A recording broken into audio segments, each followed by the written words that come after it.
मथुरा जाऊं ना मैं काशी, हमें बेगमपुर के होवासी।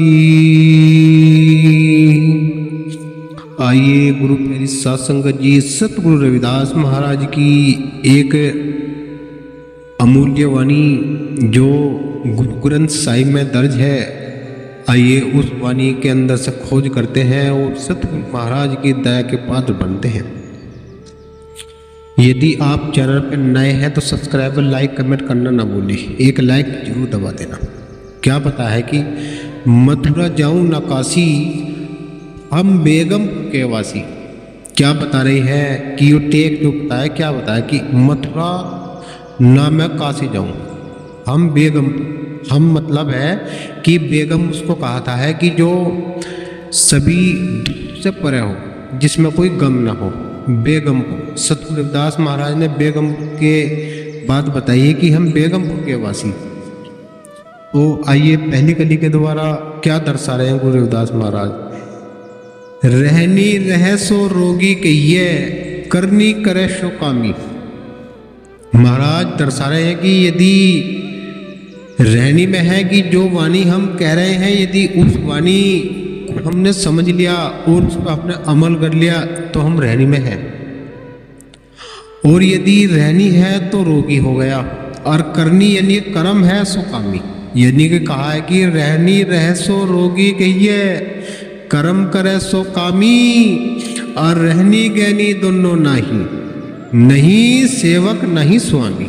महाराज कह रहे हैं कि जो रहनी में रहते हैं, अपने गुरु पद को अटल उसको शीश नवाते रहते हैं और अपने घर परिवार को समृद्धि की ओर ले जाते हैं और अपने धर्म, अपने मिशन को जानते हैं कि उनका धर्म क्या है, अपने माँ बाप की सेवा करते हैं। कहते हैं महाराज कि जो रहनी रहता है तो उसको रोगी कहिए, और जो कर्म करके इस बात का प्रत्यक्ष करते हैं कि कर्म करनी करे सो कामी कहिए, और रहनी ना रहनी है ना गहनी। यानी कि ना तो जो बात कह रहे हैं ना तो उस वाणी पे अमल हो रहा है, ना हमारे अंदर गहनी, ना कहनी है ना रहनी है, ना सेवक है ना स्वामी है, कि वो बीच में ही लटक गया है। जो व्यक्ति अपने मालिक सतगुरु के आदेश अनुसार उनके इशारों में कार्य करता है तो वो सब कुछ समर्पण भाव आ जाता है। लेकिन जो उस मालिक परमात्मा सतगुरु के बताए मार्ग को छोड़कर किसी और मार्ग को जाता है तो उसको कहते हैं महाराज कि उसके अंदर रहनी नहीं है, केवल कहनी कहनी है। आप ये चीज़ जान लो कि जो व्यक्ति स्वयं इस बात को कह रहा है क्या उसकी उसके अंदर रहनी है, ये समझना जरूरी है कि मथुरा जाऊं ना काशी, हम तो बेगमपुर के वासी। बेगम उसको कहा जाता है कि जिसके अंदर कोई गमी ना हो। बेगम की मथुरा भी अंदर ही है और काशी भी अंदर ही है। महाराज कहते हैं कि ना मथुरा जाऊं ना काशी, हम बेगमपुर के वासी। क्या बताया है दूसरी कली के द्वारा। इंद्री कसे बने कसाई, जग में रहता बोरा। इंद्री कस कर बने कसाई, जग में रहता बोरा।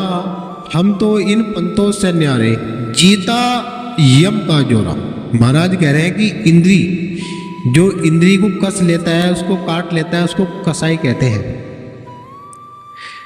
जिस प्रकार इस संसार में एक भौरा रहता है कि भौरा उस फूल के ऊपर बैठ जाता है, उसकी खुशबू अंदर ही अंदर उसमें दब प्राण त्याग देता है।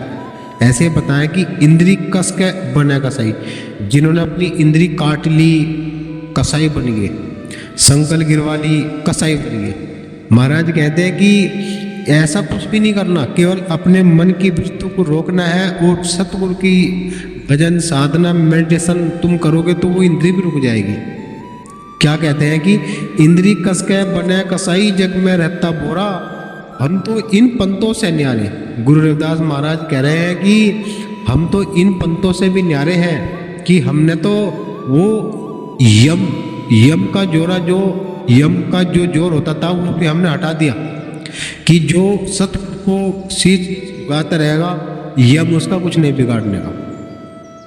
कि हम तो इन पंथों से भी न्यारे, जितने पंथ आप देख रहे हैं लगभग 12.5 पंथ बताते हैं इस सृष्टि के अंदर, और इन पंथों से भी सतगुरु रविदास महाराज का पंथ न्यारा है कि उन्होंने जो ज्ञान बताया है, वो विचार उन्होंने बताए हैं कि जो आपको सुन करके भी बहुत लाभ मिल जाने वाला है।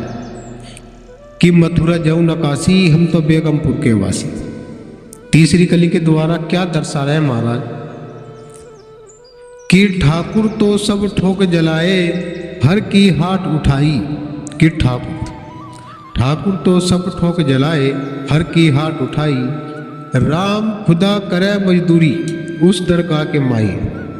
महाराज रविदास महाराज कहते हैं कि राम और खुदा, जिसको आप राम खुदा कहते हैं, कि वो तो उस मालिक की मजदूरी करते हैं, उस दरगाह के माई, कि जो उस दरगाह के स्वामी हैं, उस देश के जो मालिक है, जिसको सतगुरु कहते हैं, कि राम खुदा भी वहाँ मजदूरी करते हैं। कि मथुरा जाऊं न काशी, हम तो बेगमपुर के वासी।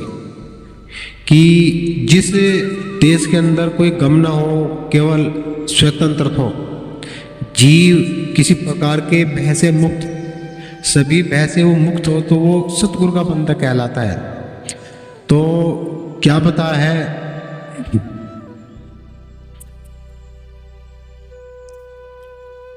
छठी कली के द्वारा क्या बता रहे हैं महाराज कि आपा मार अपन में गेरा, कि आपा मार अपन में गेरा, टेक गुरु से लाई।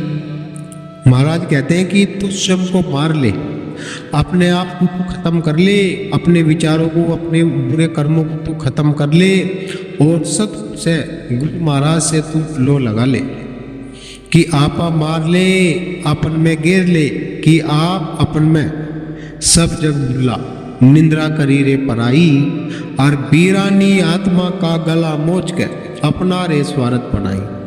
महाराज कह रहे हैं कि आप अपन को मार ले, तो आप मार ले, अपन को मार ले, बुरे विचारों को मार ले, गंदी आदतों को मार ले, बुरी आदतों को मार ले, और गुरु से तू लो लगा ले। कि कहे रविदास सुनो भाई साधु, बेगम प्री रे दुहाई। गुरु रविदास महाराज कह रहे हैं कि कह रविदास सुनो भाई साधु, बेगम प्री रे दुहाई। कि मथुरा जाऊं न काशी, हम तो बेगमपुर के वासी। जिस देश में कोई गम ना हो, स्वतंत्र हो, जीव भय मुक्त हो, जीव बंधन में है। आप जहाँ तक ये सब कुछ देख रहे हैं कि जहाँ ये प्रकृति जहाँ तक है, वहाँ बनती मिटती रहती है। जीव, ये जो जीव है ये भी मिटता नहीं, ये भी अनादि है। जीव अनादि है, प्रकृति अनादि है, और ये माया, जीव ब्रह्म माया प्रकृति, ये सब बनने मिटने में रहती है। एक सतगुरु न्यारे होते हैं अंदर, तो जब सतगुरु न्यारे होते हैं तो जब भी तो वे इस फंद को काट देते हैं। कि उस ऐसे सतगुरु की शरण लेने में फायदा होता है कि जो निर्बंधन हो, अजर अमर अविनाशी हो, जिनके शब्द, जिनके मंत्र से जाप करने से सभी घर की दुर्गति दूर हो जाती है, संकट दूर हो जाते हैं। ऐसे सतगुरु के चरणों में शीश नवाना ही चाहिए, और जिससे कि सभी लोग तो यहाँ यही कामना करते हैं कि हमारे घर में सुख भी आवे, समृद्धि भी आवे, हमारे यहाँ से महल हवेली भी हो, गाड़ी बंगले भी हो, सभी जरूरत के सभी सामान भी उपस्थित हो। लेकिन क्या उसके लिए कर्म भी करते हैं क्या? उसके लिए कर्म करना जरूरी है। पैसा जब तक कमाने के नहीं है, जब तक घर में कैसे बरकत आएगी? ऐसे ही जब तक हम उस मालिक परमात्मा के नाम का सुमरन नहीं करने के, तो कैसे बरकत आएगी? यदि मान लो किसी घर में 1000 रुपये रोज आते हैं, बरकत नहीं है, तो फिर भी काम नहीं चलेगा। बरकत जब आएगी, जब स्वयं मेहनत करनी पड़ेगी। तो ऐसे ही जब सतगुरु के नाम का अन्ना पैसा निकल जाएगा घर से अंदर, और वो किसी सत्संग भंडारे में लग जाएगा, तो मालिक की तरफ लग जाएगा। महाराज कहते हैं कि जो परमार्थ में सिर देवे, उसका नहीं कोई जग में बैरी, कि जो परमार्थ में सिर देगा उसका ये संसार कैसे बैरी होगा, और जो उस मालिक परमात्मा के नाम पर पैसे लगाता है उसका कभी घाटा नहीं होता। महाराज कहते हैं कि जो बेगम देश होता है संतों का देश होता है, कि बेगम में वास हमारा असली देश बसायो, बेहद ऊपर खेल करत जोगी जुगत रचायो। कि बेगम में वास हमारा असली देश बसायो, बेहद ऊपर खेल करत है जोगी जुगत रचायो। बिना भूमि का गांव हमारा, बिना ध्येय पुरुष कहायो, बिरला संत सैन कोई पावे, नामी का नाम गंवावे। अधर बिना धरती शब्द बिना गुरु है नायो, सतगुरु सैन लखी है साहेब निर्भय निरप कहायो। कह रविदास सुनो रे संतो, सतगुरु ने नाम चेतायो। कि पार ब्रह्मा का शब्द लक्कर चेतन हंस कहावे। अब शरीर के अंदर तो जल है, पृथ्वी आकाश, ये 5 तत्व 25 प्रकृति है, इसमें छठा जीव है। जब इस जीव को सतगुरु चेतन कर देंगे, जीव तो सभी के अंदर है, सभी अपने कार्य में अलमस्त है, सभी सब कर्म कर रहे हैं, अच्छा हो बुरा हो, लेकिन उनको तो करते जाना है। लेकिन क्या आपने सोचा है कि जो हम कर्म कर रहे हैं उनका कौन सा फल मिलने वाला है? आपने कभी इस बारे में सोचा है? क्या आपने कभी सोचा है कि कल को जब आपका हिसाब लिए जाएगा उस वक्त क्या आप कहोगे? क्या आपने कभी ये सोचा है कि हम जिस प्रकार के कर्म करते हैं उसका कौन सा फल हमें मिलने वाला है? आइए जान लेते हैं कि एक कर्म, ये संसार सारा कर्म कर ही रहा है कि अच्छा कर्म हो बुरा हो, लेकिन उसको करते जाना है। एक कर्म होता है अकर्म कर्म, जैसे जिसको काल कहते हैं, दारू पीना, मांस खाना, झूठ बोलना, चोरी करना, मिथ्याचार, व्यभिचार और सभी जीवों को कष्ट देना, उसको कहते हैं अकर्म कर्म। जैसे भेंट देना, किसी पशु की भेंट देना, जीव को परेशान सताना, उसको कहते हैं अकर्म कर्म। एक कर्म होता है विक्रम कर्म, कि अच्छा करते करते बुरा हो गया, बुरा करते करते अच्छा हो गया, इसको अकर्म कहते हैं। एक कर्म इन तीनों से भी न्यारा है, जिसको सत्कर्म कहते हैं, सच्चा कर्म। सत्य का सहारा लेकर और अच्छे अच्छे कर्म करना, नेम टेम से ध्यान मेडिटेशन लगाना और अपने सत्पुरुष की दया का पात्र बनना, उन्हीं के आदेश अनुसार कर्म करना और अपने जीवन को में समृद्धि की ओर ले जाना, ये लोक और परलोक को संवार लेना, इसी को ही सत्कर्म कहते हैं। जैसे कहा है कि सील रतन घट में आजा, अमर लोक का रास्ता पाजा। सील संतोष, दया, ज्ञान, भक्ति, वैराग। जब तक ज्ञान, वैराग, त्याग, जब त्याग होगा तो वैराग होगा, वैराग होगा तो भक्ति आओगी, भक्ति से ही शक्ति मिलेगी। और जब भक्ति करी नहीं है, अल्टा पल्टी के कर्मों में ही उलझ कर रह गए, और लास्ट समय आ गया, फिर कैसे कर्म बनेगा? नहीं बनेगा, मतलब बिगड़ जाएगा। तो क्या बताया है कि मथुरा जाऊं न काशी, हम तो बेगमपुर के वासी। अरे इस संसार में आया है तो कुछ कर्म तो कर भले मानुस। अरे मानुस, तुझको तो मालिक ने एक युद्ध चोला दिया है, अच्छा तो कार्य कर सकता है, 10 लोगों को भूखे तिसाओं को जिमा सकता है, और अपने घर के अंदर तू उस मालिक की सतगुरु की गद्दी लगा सकता है और वहीं से मत्था टेक सकता है। तेरा क्या बिगड़ जाएगा? तुझको कुछ मिलने वाला ही तो है। जब तक तू इस चीज़ को समझेगा, बहुत देर हो चुकी होगी, फिर तेरे हाथ पांव काम नहीं करेंगे, तो कहेगा घुटनों में दर्द हो गया है, कभी कहेगा पेट में दर्द हो गया है, कभी कहेगा ये समस्या आ गई है। बहुत सारी समस्याएं आने वाली है। समस्याएं निमंत्रण दे के नहीं आती, वो तो आ ही जाती है। वो कोई अमीर गरीब राजा रंग देखकर नहीं आती, वो केवल कर्मों के आधार पर ही आती है। इसलिए हे मानुष, तू सुधर जा और अपने परिवार को संभाल के तू अपने अच्छे कर्म पर लग जा, तो तेरा निस्तार निश्चित ही हो जाएगा। बिना उस मालिक, बिना परमात्मा के नाम के सहारे कोई तिरी नहीं सकता। जैसे बताया कि नाम दावे देव मुनि करता पुरुष अगम, और सीख दान के सतगुरु मिले जाने न तो सोयम। जिन्होंने सीख लेनी थी, जैसे नानक देव ने सतगुरु रविदास महाराज जी से सीख लेकर अपना ही धर्म स्थापित कर लिया, इसको कहते हैं गुरुमुखी। आज हमारे समनदास महाराज कहते हैं कि गुरुमुखी बनो। सरदार लोग होते हैं, वे अपने गुरुद्वारे के अंदर जब नानक देव जी का जन्म आता है तो वे सभी लोगों को पकड़ पकड़ गए भोजन पानी कराते हैं, उनको जिमाते हैं। और एक हमारे रविदास महाराज का जब जन्म आता है तो उस समय लोग दारू पीते हैं और महाराज रविदास जी की शोभा यात्रा को जल्लूस कहते हैं। उनको समझ इतनी नहीं है कि तुम क्या कह रहे हो। आज तुम रविदास जयंती कर रहे हो, ये तुम्हें अधिकार मिल गया है। अन्य उस समय काशी जी के अंदर ब्राह्मण लोग रविदास महाराज जी की जयंती निकालते थे।